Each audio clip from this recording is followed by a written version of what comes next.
Hey everybody, this is Sage Valentine, and this is my review of Mad Men Season 7, Episode 1, Time Zones.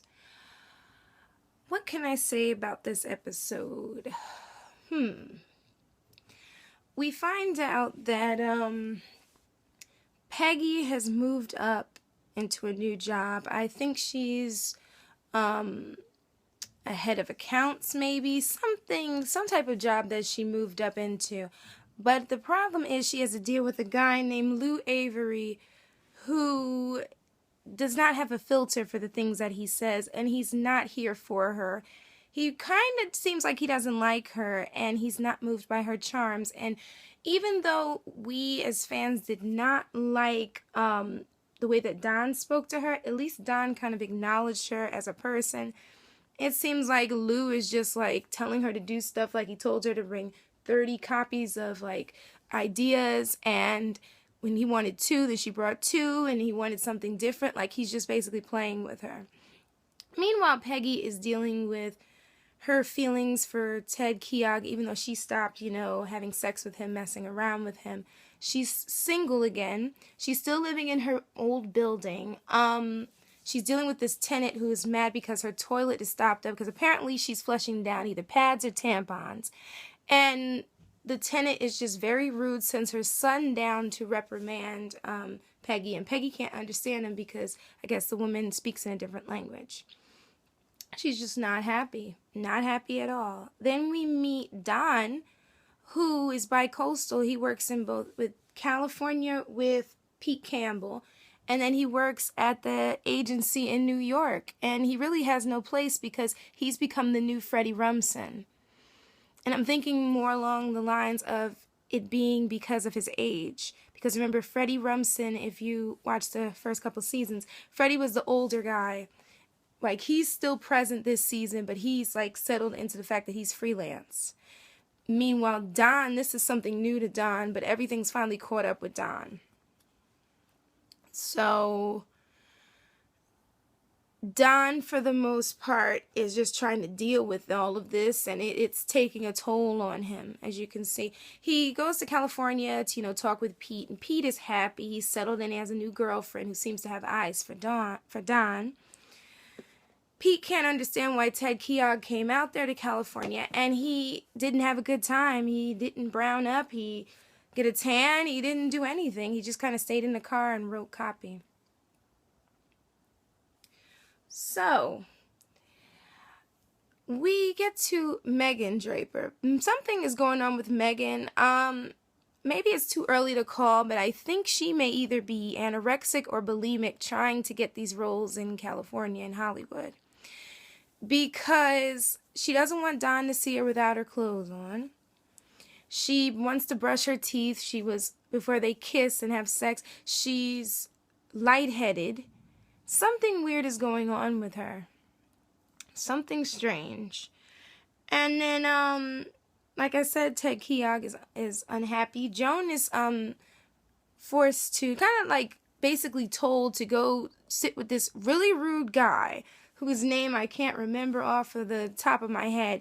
And it's by Ken Cosgrove, who has not only does he have an eye patch, but now he has a bad attitude, and he's like threatening to fire the people under him. He's just angry the whole time because the company in question wants to downsize either their media department or their advertising department. And he figures if he goes over there and tries to get work, it's beneath him.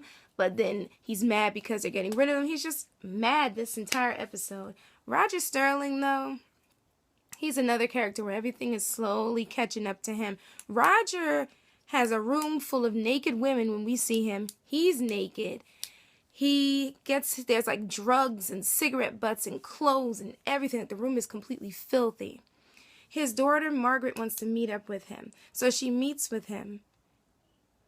And to make a long story short, she wants to forgive him for everything that he has done to her, to the mother, to her fiance, the whole part of begging for money, everything. So, and it's strange, like I'm wondering, is she becoming a nun? Like, what is going on with this? So, to make a long story short, because I already talked about Lou Avery, I already talked about Pete Campbell. Poor Joan has to deal with this guy who's just rude, and I'm trying to figure out, is he rude because she's a woman, or is he just rude just for being rude? Like, between him and Lou Avery, I'm not sure. And then when he tells Joan he's not gonna make a meeting, he's not gonna schedule a meeting, he's just gonna cut off the agency. Now all of a sudden he's talking about he's making a meeting and he's asking her what to do, and I'm like, are you confused? You didn't seem so confused before. I'm not even sure. And where is Betty and Sally with all of this? I really want to know how they are doing. All these questions, but poor Don Draper in the end is by himself, alone in New York, dispensable by both sides, both coasts basically, California and New York. He still has his woman philandering ways because he meets up with a character named Lee Cabot, who is Nev Campbell from Scream, that Nev Campbell. And they're talking. Next thing you know, she's snuggled up against him. I'm like, I guess he's got a new woman to be messing around with. Because last season, and you guys can definitely get this in the comments, and the next thing you know, he's hugged up with her, so God only knows what's going on with Don. But I thought he had given up his little womanizing ways, but a leopard never changes its spots. It just gets dirty, I guess. So anyway, guys, thanks for tuning in, and make sure that you subscribe. Check out my links at the bottom. If you have any comments, any questions, if I left anything out, definitely let me know. If you like this video, thumbs up.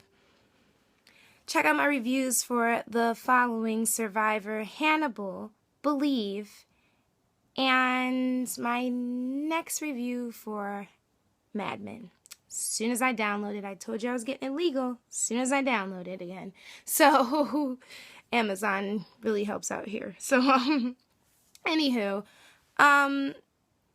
just take care. Have an awesome Easter. I hope you guys had a great day. And to my subscribers, love you all. To the viewers, howdy. Sage Valentine here. Anywho, take care, enjoy yourselves, and stay tuned for my next review of Season 1, Episode 7 of Believe. Until then, guys, bye. Bye.